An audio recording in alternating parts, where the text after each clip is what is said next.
My name is Tiandra, and I'm here to talk to you about how I found out that I was pregnant at 15 and I had my daughters at 16.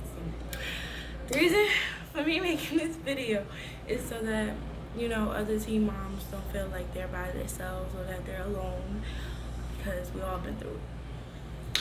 So, I found out that I was pregnant October 2018. But when I found out, I didn't believe it.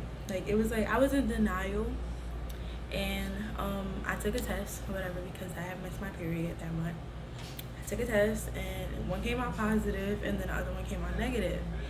I didn't know what to say, but I told my baby father, and he basically was like, "What? You serious? Come over now. We gotta take some more, this, that, and the third." So we ended up taking 4 pregnancy tests, and I passed all 4 of them. So then I was just like, oh my gosh, like it's all positive. Like it was no negatives. So then that's when I was just like, oh damn, am I really about to be a mom? Like, oh my gosh, am I gonna keep it? Do I want to keep it? Or whatever. So originally, my baby father was like, well, you don't have to keep it if you don't want to keep it, but if you do keep it, I'm gonna be with you, we're gonna raise our baby and stuff like that.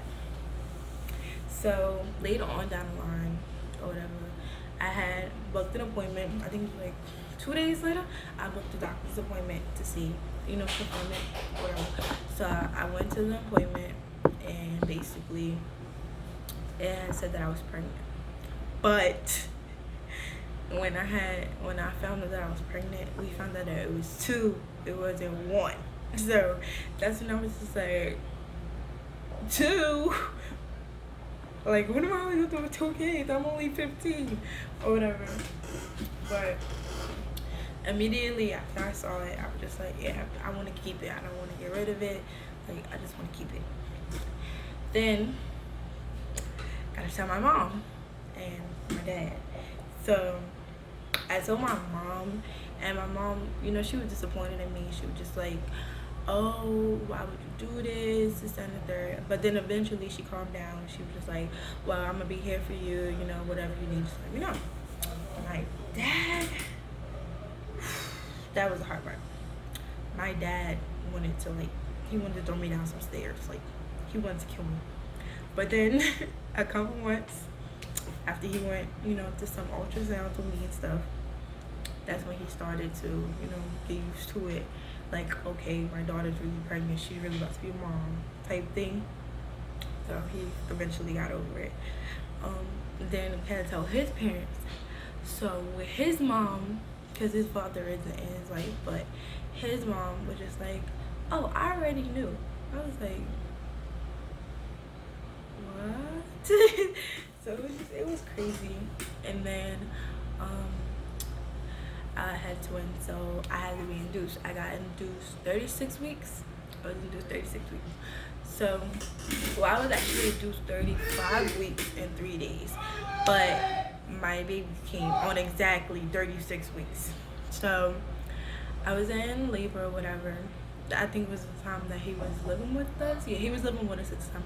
And I remember telling him, like, my back hurt, stuff like that. So usually my back hurt and stuff like that, my sister or like anybody there just be like, well, just drink some water, you'll be okay. But it was like a different type of back pain. Like, I never felt it before, and like I had a fever, everything. So we decided to go to the hospital. Went to the hospital. They admitted me because I had high blood pressure. So then they decided to induce me. I was in labor for 4 days, bro. 4 days. Literally 4 days. That shit, I was in the hospital for 4 days. But worst days of my life. I couldn't eat no solid foods. First of all, when I got in there and they was like, we induced you, I got happy and stuff. I was like, my baby about to come, like I'm about to have my baby, I'm about to see my babies. Then they was like, oh, you can't eat no solid foods, you gotta eat only water, ice, crunch ice. I was like,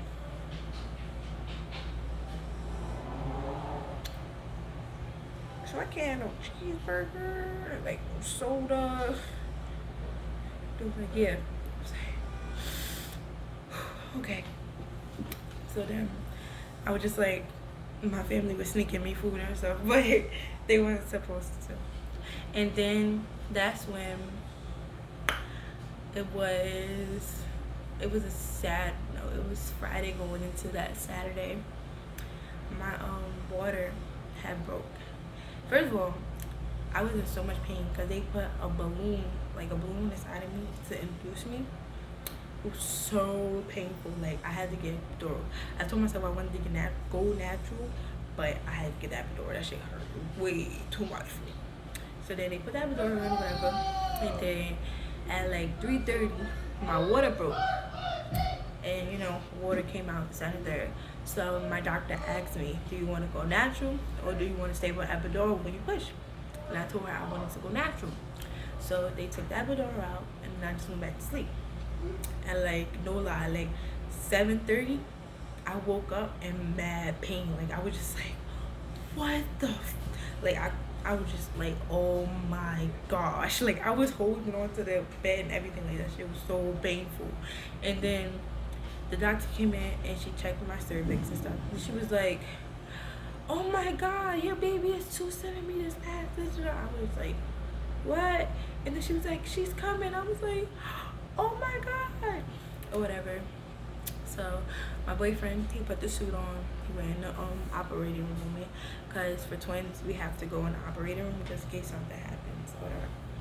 So we in the operating room, and we in the operating room, and I'm pushing. So then the doctor said, "Okay, count to 10." So in my head, I'm counting 1, 2, 3, 4, 5, 6, 7, 8, 9, 10. 1, 2, 3, 5, 10. And I kept stopping when they got to 5, cause they was counting 1, 2. I was like, y'all count too slow for me. And then my first baby girl came out, Amora, at 7:46, and then Azori went back to sleep. I was so pissed off, yo. She went back to sleep, so they had to open my cervix again, and then I had to push out again, and she came at 7:49. So, was it 7:49? No, Amora was born at 7:41, and Azori was born at 7:49. I'm sorry. But after that, or whatever, I held Azori and stuff. I couldn't really hold Amora because they had took her straight to the NICU. But I got a chance to hold Azori, stuff like that, and I started crying. Because it was just like, damn, I'm really a mom. Like, dang. It was like so crazy. Like, I didn't know what to say. I didn't even believe it was real, like, honestly. But when we had came home for the hospital, it was just like, wow, this is really happening. I couldn't believe it, honestly. I mean, I know I was still a teenager, but when I became a mom, that it changed me a lot. Because now it's like, okay, well, I can't go out any time of the night. I can't do this, I can't do that. I have responsibilities now. So it gave me a level of maturity that I feel as though I needed in my life. But that's how I found out that I was pregnant at 15, and I gave birth to twins. I think that's all. Well,